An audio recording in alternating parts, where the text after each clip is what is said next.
Warm greeting to all. So this session we are going to discuss Unit 4 Industrial Design. So how the industrial design involves in a product development. So that we are going to see in this unit. So the specific topic we are going to discuss now is industrial design process. So here we have taken Motorola flip phones as an example. So here you can shown four generation of Motorola flip mobile. So here in this topic we are going to concentrate on a Razer 2004 model as an example. So in many large companies have internal industrial design departments. Some companies tend to use contract industrial design services provided by consulting firms. So some of the big companies have a separate department, that is a industrial design department, but in a small companies they are hiring the person to give the feedback as well as the guide to produce quality products. So in either case, the industrial designer should participate fully on cross-sectional, cross-functional product development teams. So the industrial designer should involve in all the parameters, all the functions of the product, say either manufacturing department, design department, as well as marketing department. So the designer should concentrate on all the functions of a development of a product. So with these teams, engineer will generally follow a process to generate and evaluate concept for the technical features of a product. So in a similar manner, most industrial designers follow a process for designing the aesthetic and ergonomic of a product. So although these approach may vary depend on the firm and the nature of the project. So industrial designer also generate multiple concept and then work with engineers to narrow these options down through a series of evaluation steps. So the industrial designer develop multiple concepts with the same product, so multiple concepts. So discuss with the engineers in the firm to consolidate and they can select best among the these concepts. So that is the step we are following in concept generation.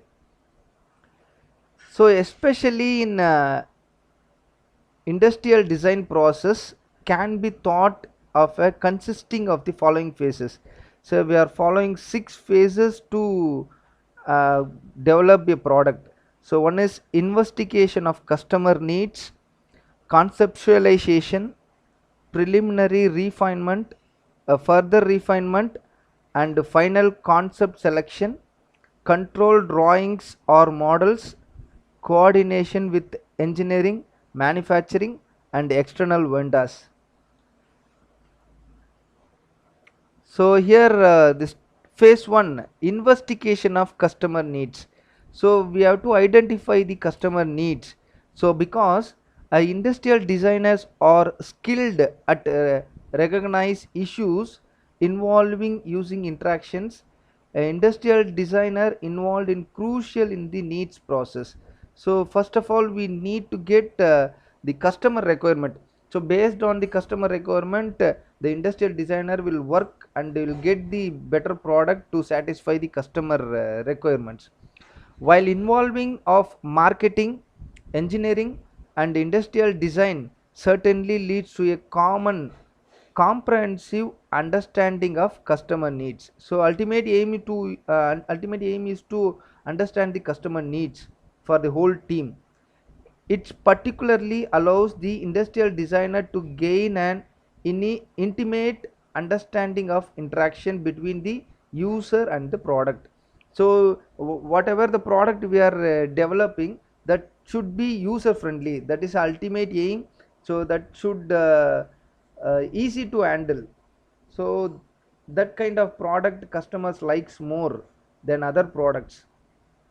Unlike many development efforts, the Razer project did not rely heavily upon focus groups or formal market research. The Motorola believed that the high level of security surrounding the project and the difficulty in gaining customer input for next generation products. So it is very difficult to get the feedback from the customer to generate a next product. So made this technique impractical. So engineering supplied information on technical limitation involving materials and the geometry of components. So engineers will give the technical limitations involving materials. What are the materials we can use for the particular product, and what are the size of the particular products that you can get from the engineers. So the Motorola research on consumer perception of quality in mobile phones revealed that while lightweight was desirable, so the mobile should be very less weight, it is very handy to use. The phone density was also critical, resulting in a target specification of overall density. The next step 2 is conceptualization. During the concept generation stage, engineers naturally focuses their attention upon finding solution to the technical sub-function of the product. So we are creating a conceptual design for the product. So getting the better solution for a product. At this time, the industrial designer concentrate upon creating a product form and user interface. The industrial designer make simple sketches known as thumbnail sketches of each concept. So these sketches are a fast and inexpensive medium for expressing ideas and evaluating possibilities. So we need to draw a simple sketches, so that is we call it as thumbnail sketches of each concept. So you are creating a different concepts, so each concept you have to create simple sketches, so it should be very useful to evaluating the possibilities of product. And concepts are grouped and evaluated by the team according to the customer needs, technical feasibility, cost and manufacturing. So these are the major consideration while developing the concept. uh, there are usually numerous iteration when engineering finds the concept technical infeasible. Efforts of industrial designers and engineers throughout the concept development phase, so that these iteration can be accomplished more quickly even in sketch form. So these are the two step. First one is customer needs, and second one is conceptualization. So the remaining three topics we'll discuss in the next session. Thank you.